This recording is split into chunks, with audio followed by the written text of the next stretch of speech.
సమంజసం అంటూ వాళ్ళ తండ్రి కూడా ఉన్నాడు. ప్రజెంట్ తండ్రి కూడా సమాధి దగ్గరికి వచ్చాడు. అన్న ఇక్కడే పూడ్చుకున్నారు మీ ముగ్గురు పిల్లల్ని? ముగ్గురు పిల్లల్ని ఇక్కడనే కూర్చున్నాము. మాకెంతో బాధగా ఉంది. ముగ్గురు పిల్లలు పోవడం వల్ల వాళ్ళు చేసిన నాకు నా పిల్లలు నాకు వదిలేసి వెళ్ళిపోయినా కానీ నాకు నా ముగ్గురు పిల్లలు చూసుకొని బతికేస్తుంటే నేను ఎవరి కోసం బతకాలి? ఈ బతికేందుకు నాకు అవసరమే లేదు. దాన్ని నిలదీస్తేనే నేను ఆత్మశాంతి ఉంటుంది, నా పిల్లల శాంతి ఉంటుంది. దానికి ఉరి తీస్తేనే నా పిల్లల శాంతి ఉంటుంది. చూస్తున్నాం మొత్తంగా ఆయన ఏడ్చి ఏడ్చి కంట్లో నుంచి నీళ్లు కూడా రావట్లేదు. ఎందుకంటే నిత్యం తనకు రెగ్యులర్గా అటాచ్మెంట్స్ అనేవి ఆ రకంగా ఉండేవి. అటాచ్మెంట్స్ ఉన్నటువంటి ఆయా పిల్లలు తనకు దూరం కావడంతో ఒక్కసారిగా ఆయన పూర్తిగా ఇబ్బందులు పడ్డాడు. వారికి సంబంధించినటువంటి కొంతమంది కూడా ఇక్కడ ఉన్నారు. అమ్మ ఏంటమ్మా ఈరోజు ఈ సంఘటన చూస్తే ఇదంతా కూడా గ్రామంలో విషాదం, మీ కుటుంబంలో కూడా దీన్ని తిరిగి వాళ్ళని తెచ్చివ్వలేనటువంటి పరిస్థితి, ఏం చెప్పాలనుకుంటున్నారు?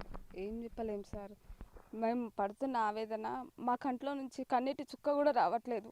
ఇన్ని రోజుల నుంచి ఎలా ఉన్నారో ఎట్లున్నారో ఇప్పుడు మేము అసలు మాటల్లో కూడా చెప్పలేకపోతున్నాం సార్. ప్రియాంక రెడ్డి విషయంలో ఎట్లాంటి ఎన్కౌంటర్ జరిగిందో అట్లాంటి ఎన్కౌంటర్ అన్నా జరగాలి, లేదంటే బహిరంగంగా ఊరన్నా తీయాలి. ఒక మిగిలిన శవాన్ని మిగిల్చినట్టుగా మిగిల్చారు సార్ ఒక్కడిని.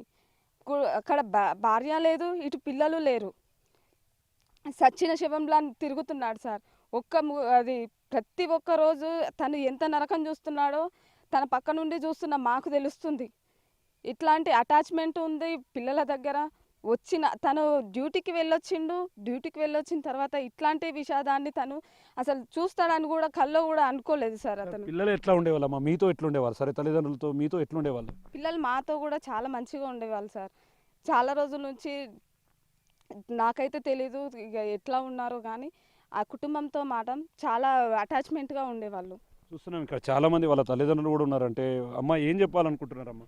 అది చదువు సారు, నా మరిది మేము రోడ్డు విన పడ్డాం. ఒక్కనాడు కొట్టలే తిట్టలే, కలిసి మెలిచి ఉన్నాం. ఒకనాడు దూరం ఉంచలే, పిల్లల నాశనం చేసింది అని మాత్రం దాన్ని కూడా అట్లే ఉరి చేయాలి, ఉండొద్దు. ఎంత బాధగా ఉండం. ప్రతి ఒక్కరి నోట కూడా ఇదే మాట వినిపిస్తుంది. ఏంటంటే ఈ విధంగా పాల్పడినటువంటి వారిని క్షమించకూడదు, వారిని వెంటనే ఉరి తీయాలంటూ చూస్తున్నాం. నిజంగా ఈరోజు ఈ దృశ్యం అనేది నిజంగా ప్రతి ఒక్కరికి కూడా కన్నీరును తెప్పించే విషయం. ఎందుకంటే ఈ రోజుల్లో పిల్లలు లేక కోట్ల రూపాయలు వెచ్చించి పిల్లల కోసం ప్రయత్నం చేసే తల్లిదండ్రులు చాలామంది ఉంటారు. కానీ ఎదిగి వచ్చినటువంటి 12 సంవత్సరాలు 8 సంవత్సరాలు 9 సంవత్సరాల పిల్లలను తన కన్న తల్లే సొంతంగా ఈ విధంగా కడ తీర్చడం అనేది చాలా హృదయ విదారకం. అమ్మా ఏం చెప్తావమ్మా? ఏం చెప్పేయలేదు సార్, దాన్ని ఉరికి చిచ్చి వేసి దాన్ని చంపేయాలి మా పిల్లలతోటిగా, అంతే. ఇంకేం చేసేది లేదు. వాళ్ళు చెప్పడం మస్తుగా చెప్తారు, మస్తుగా అది చేస్తారు, కానీ ఇంత ఘోరం అయితే జరగలేదు. ఈ పిల్లలు ఎట్లా చేసిందో దాని చేతికుంటా దాన్ని అట్లే ఉరి శిక్ష చేయాలి. అమ్మ మీరేం చెప్పాలనుకుంటున్నారు? నిజంగా ఎక్కడైనా సరే బిడ్డలు ఏదో చిన్న తప్పు చేసినా తల్లి వెనకేసుకొస్తుంది, తండ్రి కాకపోయినా తల్లి మెయిన్ పాత్ర ఉంటుంది. మా మరిదే మా యారాలే పిల్లల పెద్దగా గంతలోత అయిన పిల్లలు, సరిగిత అయిన పిల్లల ఎట్లా చేతులు వచ్చినాయి, ఎట్లా చంపింది, ఎట్లా పానం ధరించింది, ఎట్లా చేసిందో ఏమో మాకే తెలియదు. మంచిగా ఉన్నారు, అందరు మంచిగానే ఉన్నారు, పిల్ల మొగుడు మంచిగానే ఉన్నారు, కానీ ఇట్లా చేసేది మాకు తెలియదు సార్. దాన్ని చంపాలే, ఉంచకూడదు. ప్రతి ఒక్కరి నోట మాట అది. ఎందుకంటే మేజర్గా మహిళలు పిల్లలకు ఏమైనా జరిగితే తట్టుకోవడం మాత్రం అసాధ్యం. ఎందుకంటే తన సొంత పిల్లలను ఎవరైనా ఒక మాట అంటేనే భరించలేనటువంటి పరిస్థితి నుండి తన సొంత బిడ్డలను చంపుకోవడం ఏంటంటూ కూడా ఇక్కడ ఉన్నటువంటి వారంతా కూడా చెప్తున్నారు. ఇక్కడ మరికొంతమంది కూడా ఉన్నారు. అమ్మ ఏం చెప్పాలనుకుంటున్నారు? అమ్మ ఏం చెప్పాలనుకుంటున్నాను సార్, దాన్ని ఉరిశిక్ష తీయాలి. ఏ పిల్లలకైనా ఏ తల్లి అయినా అట్లా వేయొద్దు. మళ్ళీ ఇంకే తల్లి అయినా వేయగలుగుతుందో వాళ్ళ చూసిన ఏ తల్లి అయినా వేయొద్దు. అట్లా ఇట్లా ఉరిశిక్ష తీస్తేనే మంచిగా ఉంటుంది సార్ ఎవరికైనా కానీ. చెప్పమ్మా. మేము అదే సార్, దాన్ని పిల్లగాడు మంచివాడు, మాలడు మంచివాడు, మంచిగా ఉన్నాడు, వాస్తు లేకుండా మంచిగా అన్నిటికీ అన్ని ఉన్నాయి, అన్ని సమాధానం ఉన్నది. అది ఏం చేసుకున్నారో ఎక్కడ చేసుకున్నారో మాకు మస్తు బాధ ఉండదు. దాన్ని ఉరిశిక్ష తీసిందే బెటర్ సార్. అందరూ చూస్తున్నాం, ప్రతి ఒక్కరు కూడా ఇదే మాట చెప్తున్నారు. ఇక్కడ అమ్మ అంటే ఎప్పుడన్నా ఇటువంటి మీరు అంటే మీ ఇన్ని రోజులుగా ప్రయాణంలో ఎప్పుడన్నా ఇట్లాంటి ఘటనలు చూసారమ్మా ఎక్కడన్నా? చూడలే. మా రంగారెడ్డి జిల్లాలో ఇప్పుడు ఈ జిల్లాలో మా తాలూకాలో జరగాలంటే ఫస్ట్ విషయం ఇదే విషయం. ఈ ఆస్తులు వస్తాయి, పాస్తులు వస్తాయి, మనకు సంసారం చెడిపోతే సంసారం నిలబెట్టుకుంటాం, మన రెక్కలు చల్లగా ఉంటే. పిల్లలు పోతే పిల్లలు సంపాదిస్తామా? పిల్లలు కానోళ్ళు లచ్చలు పెడుతున్నారు, కోట్లు పెడుతున్నారు. నా బిడ్డ పెళ్ళి అయ్యి 2 సంవత్సరాలు అవుతుంది. 2 సంవత్సరాలకు మేము లచ్చలు పెడుతున్నాం, వేలు పెడుతున్నాం. నా బిడ్డలకు 2 సంవత్సరాలకే తల్లడి నేను మస్తు పైసలు పోస్తున్నా. 3 పిల్లలు అసహాయంగా చంపిందంటే దాన్ని ఈ ఘటనలో ఈ రాజాన ఈ తెలంగాణలో దాన్ని ఉంచొద్దు. దాన్ని నరకం చూసి దాన్ని ఉరిశిక్ష పెట్టి దాన్ని ఈ రాజ్యంలో ఉంచనే వద్దు. ఈ దేశాన్నే ఉంచొద్దు. ఆ పిల్లలు ఎట్లా చనిపోయారో దాన్ని కూడా అట్లా చంపేసేయాలి సార్. ఈ గ్రామంలో ప్రతి ఒక్కరూ ఒకటే మాట చెప్తున్నారు, తమ గ్రామానికి సంబంధించి ఇట్లా ఒక వ్యక్తి చేయడం చాలా దారుణం అంటూ చెప్తున్నారు. ఆ గ్రామానికి సంబంధించినటువంటి కొంతమంది ఉన్నారు. అన్న ఏంటన్న గ్రామంలో ఏమనుకుంటున్నారు ఈ ఘటనతో? ఒక్కసారిగా ఏంటి మీ ఊరు పేరంతా కూడా ఎక్కువగా వినిపిస్తుంది. వాస్తవంగా ఇట్లాంటి ఘటన ఏం చెప్పుకోవాలనుకుంటున్నారు? ఇక్కడ జరగలేదు, అంత ఘోరం ఇక్కడ జరగలేదు. ప్రతి గ్రామంలో ఇదే ఉంది. మా తెలంగాణ డిస్టిక్లో మొత్తం, ఆంధ్రలో కూడా మొత్తం అంతటా ఇదే అయిపోయింది. ప్రతి ఛానల్లో తెలిసిపోయి ఇట్లాంటి ఘోరం మళ్ళీ ఏడ జరగొద్దు.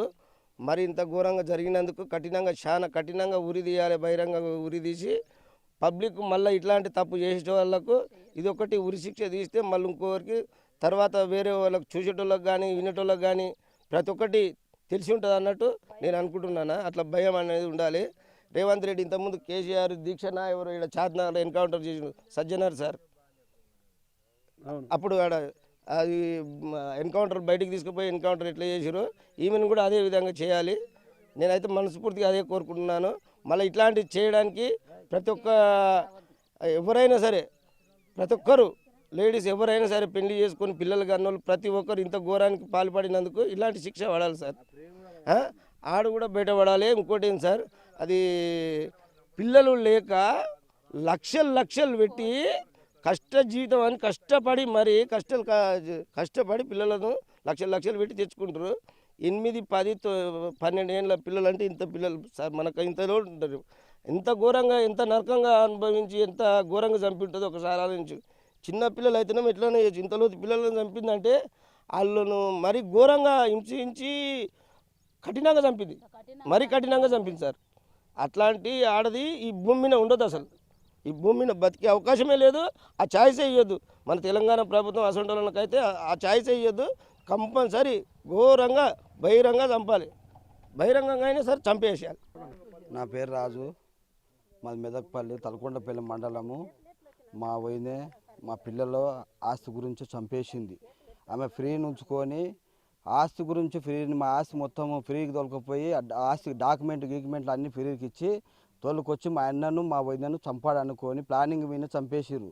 వాళ్ళ అమ్మ కూడా సొంతం, వాళ్ళ అమ్మకు వాళ్ళ నాయనకు 2 భార్యలు ఉంటే ఒక భార్యను చంపేసి నడి రోడ్డు మీద ఈడ్చుకుపోయింది. అలా మామయ్యకు సాగుకోతే మేము అడిగినాం ఎట్లా అయింది అంటే వాళ్ళు ఉసురు ముట్టింది చనిపోయిండు. వాళ్ళ మామయ్య చనిపోతే ఇట్లా అయిందని ఊరోళ్ళు అన్నారు. అంటే అలా మేనమ్మ చనిపోయిండు. త్వరలో పోతే వదినే ఏమైందమ్మా మిమ్మల్ని గిట్లా అంటారు అంటే మా అమ్మ ఇంకో అమ్మ ఉండే, ఆమె చంపేసింది. మా అమ్మ రోకల్ బండ తీసుకొని కొడితే చనిపోయిందని మా వదిన మాకు కంటిన్యూ చెప్పేసింది. ఆ రోజు చెప్తే చనిపోతే ఏమైందో గట్టెలు చేస్తారు, అది పద్ధతి కాదు కదమ్మా అంటే మా అమ్మ అప్పుడు ఆవేశం వనికి రాక కొట్టింది, చనిపోయింది అని.